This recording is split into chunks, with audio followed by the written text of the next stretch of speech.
Yo, what's up, homies? All right, so today, Mermaid dropped new SSR unit, water element. Looks like good sleep unit for real. So I'm on Old Man Kai's account. He has a pretty decent sleep team, mixed with Earth Curse sleep and then also regular sleep. This Mermaid right here, we're gonna hop into her skills and then we're gonna do our pulls.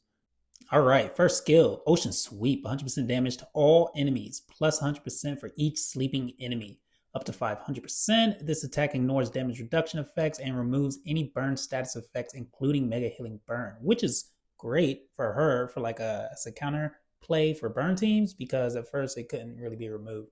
So this is an upgrade because normally Mega Healing Burn can't be purified. So this just takes it away, it removes it, it doesn't purify it, technically, right? So next skill, Purifying Wave. Targets two enemies. Removes any burn status effects, including Mega Healing Burn, from them. Then grants them the Burn Ward and Sleep status effect for 200 TU, even if they have already slept. And then the skill becomes locked for 50 TU. So that's just another attempt. Same thing. She's gonna be good at like kind of taking away burn or Mega Healing Burn, and then also this delays burn teams from getting their burn back because it gives the enemy a burn ward. So I guess that's kind of a unique mechanic of hers. So third skill, Endless Nightmare. 600% damage to two enemies if they are sleeping. This attack ignores enemy damage reduction effects. And all enemies hit are granted the sleep status effect for 200 TU, even if they've already slept. So this is kind of like a times two attack, and it puts the enemies asleep. So that does play into her kit very well, meaning she has multiple ways to put enemies to sleep, which is great for her. And then now we have the final skill, Royal Trident, 600% damage to one enemy, then adds one Super Surimori to the front of allied reinforcement. This attack ignores any effects of non-boss enemies that would prevent it from being defeated. And also, it removes any sleep wards from the target. So it could be a counterplay to sleep teams in a way. If you have her, you'll be better off against like sleep teams because they wouldn't have that sleep ward, or burn teams. They wouldn't be able to get a sleep ward either. So this is an instant skill. It's really good. Does seem strong. However, this skill becomes locked after use until ally Suri Suramori gets a turn, right? So that's the issue also. When is this ally Suramori going to get a turn? Because they are trapped until somebody dies. And if they die, it's kind of not what you want, really. You don't really want her or one of your allies to die. So it'd be better like if the Suramori would have replaced an ally, in my opinion, put it on the field, and then that ally would come in, and then you could replace an ally again. I think that would be a better skill for her. All right, let's look at the passives. Song of the Sea. This unit cannot be burned or sent to reinforcements from the battlefield. So she's immovable. Kind of. She, dang, this would have been great if her Mori's function, like I was talking about earlier. Like they came out first and she removed somebody and then she placed the Mori's down. Because her being immovable just, it doesn't really matter, in my opinion. Not for her skill set. If it was the other way around, then I could see it, but we'll talk about that later. This unit attacks will not wake up sleeping enemies. At the end of this unit's turn, send one random sleeping ally that is not immovable to the front of allied reinforcements. Allies must have reinforcements for this trigger. And then whenever another ally, a water ally, enters the battlefield from reinforcements, removes the sleep status effect from this unit, grants one non-sleeping enemy with the lowest TU sleep status effect for 200 TU, even if they have already slept on the battlefield. Will overwrite other status effects. Okay. Pretty nice passive. It is good. She does have some good things going for her in that passive, but it's forcing her into a water team. That's the only real benefit that comes from it when they re-enter the battlefield. So it kind of makes her more limited. So no versatility outside of like a water team or a sleep team or something like that. Even then, you don't get the bonus if it's an earth unit coming in. All right.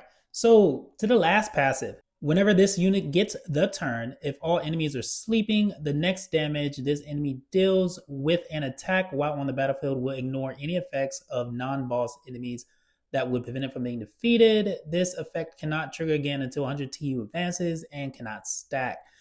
When this unit enters battle, all allies will be granted Coral Barrier for 100 TU. A unit with Coral Barrier will gain 35% damage reduction from attacks. This effect can stack with other damage reduction effects such as armor, but will not stack against itself and other barriers type skills. A lot of barrier skills coming out in almost every unit, man. While this unit is on the battlefield at the end of this unit or an ally ceremony's turn, all allies will gain core barrier for 100 to you, have burn and poison status effects removed, be healed for 30% of their max HP. If this unit is not alone on the battlefield and has core barrier, this unit has a 20% chance, plus 20% chance per awakening up to 100% if this unit has 4 awakenings to survive any damage that would defeat it with 1 HP. Survive any damage that can defeat it. So that means she can't be killed except if she's killed with the execute skill. Survivability, but only FA. Only FA for y'all. So that's where most of her benefits gonna come from. You need her FA to actually make like a real impact, in my opinion. Otherwise, I think she's gonna die because that's like an ultra hold ground plus, man, right? But I digress. I'll talk about her a little bit while I'm pulling. So we're gonna go in. You'll be seeing me do some funky stuff like moving, going down, cycling, or doing some friend summons, coming back, and then pulling. Everybody has their own little things. So what are we starting with? We are at what, 48K starting, and I do have some in my mail. So if it goes sideways, we'll go claim that shit. Got a spark, nothing there. All right, but as we're summoning, I'll try to go over her skills like more in depth, so that way you got something to listen to while I'm pulling. So first off, she does have some really good stuff in her kit, especially on sleep team, and you can't use a curse sleep team, but she probably have more benefit in a pure sleep team with a few, maybe a hybrid team, maybe Dark Gwen in there too, because Dark Gwen is a monster in my opinion. Just burn holds her back. But her first skill is an attack all skill, and if everyone's sleeping, it's gonna skyrocket that attack, and then combined with her second passive, it's technically an execute all. Woo! It's an execute all skill if everyone's sleeping. But yes, okay. First copy, not too shabby. Hit that about 4K. So good pace, good start. But yeah, her first skill, it does purify and also removes mega healing burn, and it ignores damage reduction. So that's a great attack all skill to have, and it scales off of the number of sleeping enemies. So, but how often are you going to get everybody asleep? That's going to be the issue, and that's what we're going to test out. We're not going to do it in this video, but I'm going to make like a testing video also once I get her in and then gear her up, lever her, and all that good stuff. I'll probably put that out later. But going on to the second skill, right? So the second one is also kind of like a purify skill, but it doesn't necessarily purify. It removes mega healing burn and the burn status effect, but only burn. It only removes burn. It doesn't remove anything else from them. Only burn. Let's see, guys. Wait, we got a spark right here. Pop! Got him. Got another one. There we go, baby. That's how we do it. All right. So it's only a burn purify for the enemy team, which plays to her skill set, but she's only going to be good against burn. So this isn't a plug and play character, and those are my favorite type of characters. Ones that have more versatility and they have more longevity. She has a specific use and is going to be against burn teams. And even with this skill, I don't think it's that reliable. Yeah, they get a burn ward, so that's just one extra turn. But the way Lucifer is set up, every time she's setting somebody up with the burn status effect. She's not going to be able to do enough to stop it. But I guess with the right team setup, maybe with good support units and other people that's putting them to sleep, then she can probably pull off her attack all skill, get everybody asleep in time. But that's going to require testing. So, but it does play into her potential for future use also, because they could have other units come out this year that's going to be mad crazy. That's why I hate doing towers, man. It always freezes. This isn't me, y'all. This is just how my towers go, even on my main account.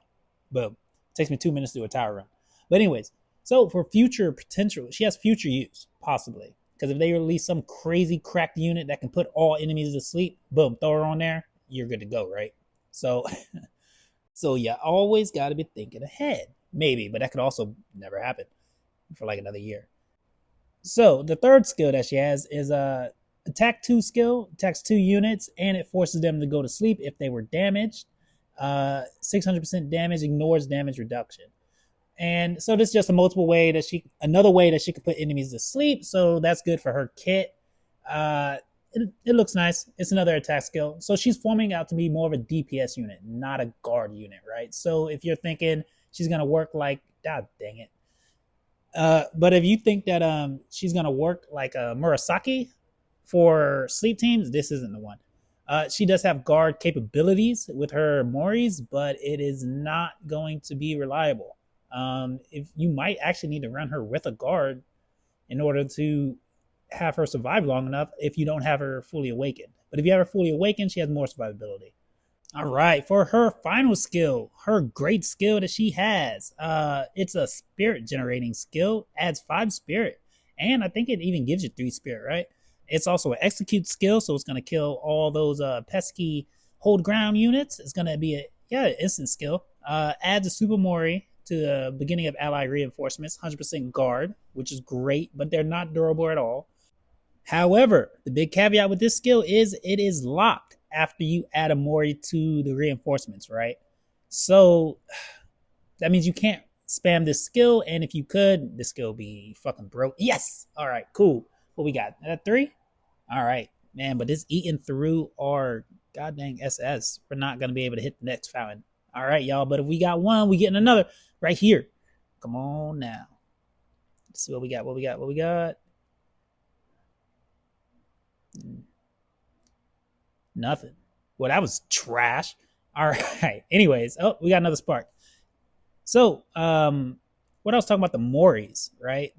Since they don't come out like on the battlefield and they're actually in your reinforcements, it's hard for her to kind of use her guard capabilities. God damn it, Vaughn. But oh yeah, baby, there it is. Ooh, all right, nice. I might stop, bro. God dang, 4 copies. I could live with that, and then we still do some testing. But she's gonna be best at FA, so I'll try to pull some more just to get her like to her max potential, and then try her out and do my tests. But yeah, but so her 4th skill, the Royal Trident, it's a great skill, but it's just conditional, and she can't spam it. And you're not gonna; those Moris aren't gonna be dying like that fast. I don't think.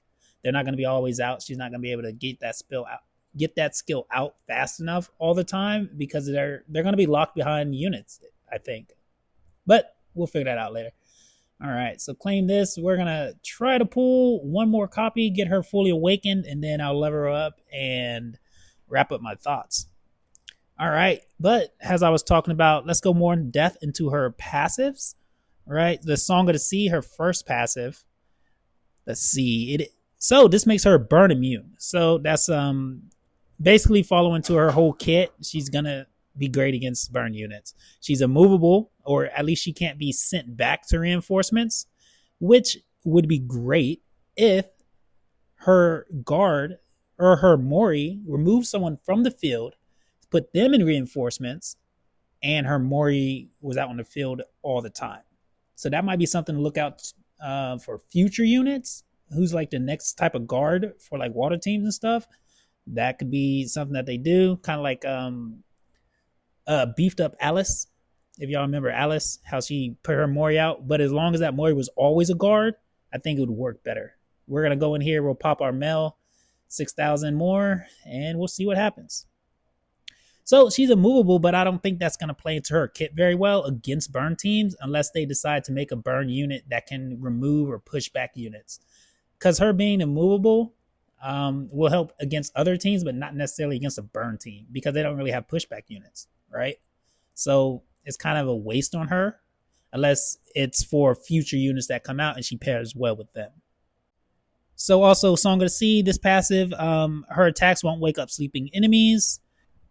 And this is the attack, like her passive that kind of makes her into a guard, that makes her like have guard functionalities with her Moris. Like what I was saying, like if her Mori came onto the field first. So if an ally is sleeping, she, at the end of her turn, she'll remove that ally from the field and replace them with the Mori, and then it will make an enemy that's not sleeping sleep for 200 TU.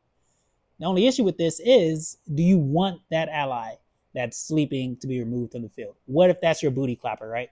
What if that's your heavy hitter, your DPS unit that's going to survive anyway? Well, there you go. They come back. So it needs to be tweaked a little better for her to have like a better kit and for this to function has like an OP unit. So I don't know how well it's gonna work. It's gonna work, obviously. People are gonna use her. She's gonna be successful. It's gonna look great. It's gonna be amazing. How long will it last? Until they make like a new unit that can easily power creep her. And I've already thought of like multiple ways that you can make a better unit just by looking at her kit. And she does need FA. She needs a fully awakened to have the max potential. So that's gonna be like a pay to win type of thing. So if you're free to play or if you're kind of like a low spender, if you don't have a lot of SS, I don't know if this is a unit for you. I would comfortably feel okay skipping her, especially if I'm not even running a pure water team or a good water team. So think about it, y'all. All right, so Breaking Tide, right? That's the last passive that she has. If all enemies are asleep, her next attack or whatever, whenever time she deals damage, becomes an execute skill. Basically, if everybody's asleep, whoever she hits, if they're at like low enough percentage, low enough health, then she'll kill them off without any regards to whatever passives they might have or hold grounds. And also, when she enters the battlefield, if she's already on the battlefield, I guess at the start, possibly, grants a coral barrier, 35% barrier to all allies. This also provides healing, removes poison and burn, at least at the end of her turn or at the end of one of her Mori's turns. Now, for the FA part, right? This is why you need FA. Because this passive that she has, I don't know if it's going to become a regular thing or if it's just going to be on her. But if it becomes a regular thing, wait for the next unit, in my opinion. Because, yes, she's great. Mermaid is going to be good. But I don't know how long she's going to last. She'll help a little, but I don't see her full potential like eradicating burn. I don't see it unless she has like more units that come out in the future. But this hold ground skill, this ultra hold ground plus that she has at the end, if she's fully awakened, she cannot be killed off. She can only be defeated by an execute skill. So she's basically immortal unless she's hit with an execute skill. So that's her big caveat, her only saving grace, like for survivability, because she'll survive forever if you're FA for the most part, or she'll look like she'll survive forever until an execute skill comes around and wipes her out. All right. So she does have some great qualities. She has a good kit, not the best kit. I could tweak it. Well, I can think of ways to tweak it, and we'll see when I pull it. When I finish pulling her, I'll level her up and I'll test her out. Hopefully, I'll get that out by Monday. But no promises, y'all. It's gonna be the weekend. I'm gonna be drinking, smoking, doing whatever. So I'm gonna have some fun. But I do have my reserves for this unit in particular for Mermaid. I don't know if she's gonna be game changing. She's gonna shake it up a little, but I don't think she's gonna be the end all be all, of units. Unless it's future potential. That's the only thing I can think of where she can like really shine long term as a unit, and you won't want to replace her out of your P1 or P2 in the next couple of months. Well, she's going to be a good unit regardless, even in war for a while. But I just don't see her breaking the game open. I think Murasaki had better potential, in my opinion, than her as more of a versatile unit. She can be more of a plug and play unit. She can be used on more teams, and she would provide more benefit. So in the end, we only ended up with 3 extra copies. So we have Awaken level 4. Sorry, y'all. I don't think I'm gonna be able to get her fully awakened. I'll try again, but dang, I should have stopped when I got her her fourth copy, because that just drained me, man. We didn't get nothing else in like almost 20k. God dang it. Well, I'm gonna level her up. I'm gonna put masteries into her, but I'm not going to do them yet. I'm just gonna put whatever I have into her, and then I'll go through. I'll show you whatever masteries I do decide to put into her. But she is a DPS unit with some guard capabilities, just because of her Moris. So don't think that she's gonna be a guard for you. She's more of a, she has damage reduction, so she does provide the barrier, but it doesn't stack with other barrier skills, like all barrier skills. They don't stack with each other. So running her and another barrier unit, unless one dies, then it's kind of counterproductive. But I can see her being useful in future teams, depending on what units they decide to release throughout this year. So, yep. Like if they release more Mori type units, kind of like I know they have some. I don't know if it's Excalibur that has the Moris, but she's a different element, right? So she kind of probably would counter. They kind of would counter each other, maybe, because she's trying to keep them asleep, and Excalibur's going to poison them.